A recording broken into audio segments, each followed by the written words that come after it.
Brother. మీ దయ వల్ల మా ఆయనకి మంచి శాలరీ వచ్చింది. అయినా పెళ్ళై 10 సంవత్సరాలు అయినా మాకు పిల్లలు లేకుండా చాలా ఇబ్బంది పడుతున్నాను. నలుగురిలోకి వెళ్ళలేకపోతున్నాను.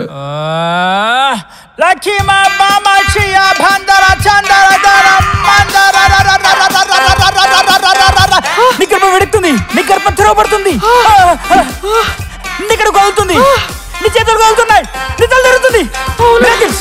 వస్తున్నాడు వస్తున్నాడు వస్తున్నాడు.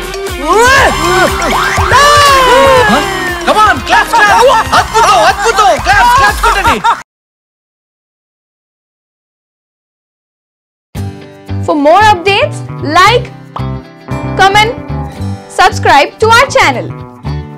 Hey darlings, గంటని click చేయడం మర్చిపోకండి.